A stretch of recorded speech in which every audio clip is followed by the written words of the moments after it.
Ensuite, on arrive à l'association La Masure. Donc là, c'est Jessie Orvin qui va raconter. Donc l'association La Masure, moi je ne suis pas dans les syndicats, je suis dans les associations. C'est un peu différent. Donc l'association de La Masure est une association qui est basée sur la commune déléguée de l'Éviard, commune d'Isigny-le-Buin, qui est une association qui a une vocation plutôt, on appelle le tourisme social.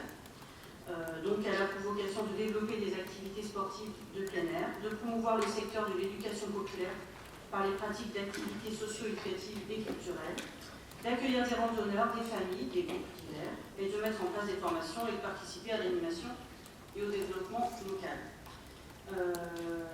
Cette association attend depuis plusieurs mois le renouvellement de notre instance pour renouveler elle-même son bureau. Donc elle attend avec impatience les nouveaux élus.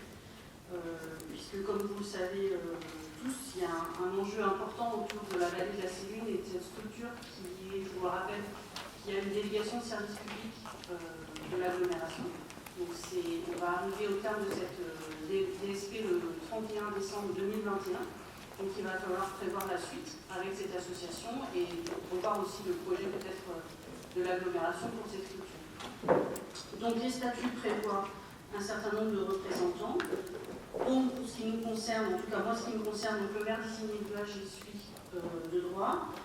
Madame le maire délégué de l'Éviard, Anne-Marie Gardé, également. Madame Sylvie Crochet, qui est maire déléguée de Vezin, y est également.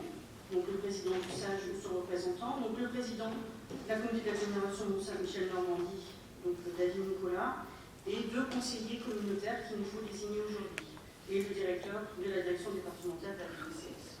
Donc moi j'ai 2 propositions à vous faire, je vais vous expliquer qui elles sont et pourquoi. La première, c'est Jean-Luc Garnier, qui est vice-président en charge du tourisme. Il me semble important que le tourisme puisse réfléchir avec l'association à son avenir et au devenir aussi de la vallée. On va déconnecter les deux. Et la deuxième personne, c'est Angélique Ferreira, puisque même si c'est une activité de loisir, c'est néanmoins économique. Et on va avoir aussi besoin d'un regard économique sur ce dossier. Voilà. Donc ce sont les 2 propositions que je vous fais. Merci. Je peux me permettre de compléter, David.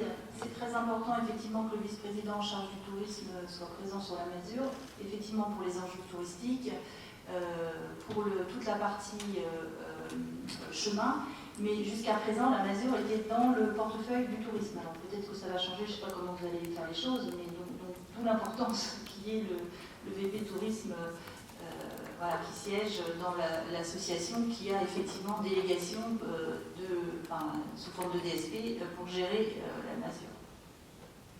C'est vrai que la délégation arrivant à son terme dans quelques mois, un groupe de travail va être mis en place dès la rentrée, en septembre, de façon à travailler avec l'association sur une redéfinition de ses missions.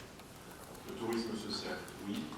Je pense qu'avec la renaturation de la vallée qui est en cours, à se faire, il y a lieu de revoir complètement les cibles, notamment sur le plan économique, qui sont les futurs clients de la nature. Voilà la question qui va falloir se pose très rapidement.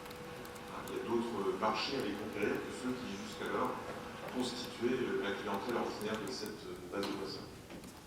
Donc là, il y aura un appel aux candidats pour intégrer ce groupe de réflexion. Donc il y aura forcément des élus qui sont de fait membres de ce groupe de travail. Je pense notamment à regarder aux élus dont on a mentionné le nom, mais aussi je pense qu'un regard extérieur peut être particulièrement utile. On aura besoin d'en parler. Voilà, est-ce que la proposition qui est faite par Jessie vous convient? Elle nommée comme membre titulaire Jean-Luc Garnier, Angélique Ferreira. Puis encore une fois, si le sujet vous passionne, vous pourrez sans aucun souci vous placer dans le groupe de travail autour de la redéfinition des missions de la mission.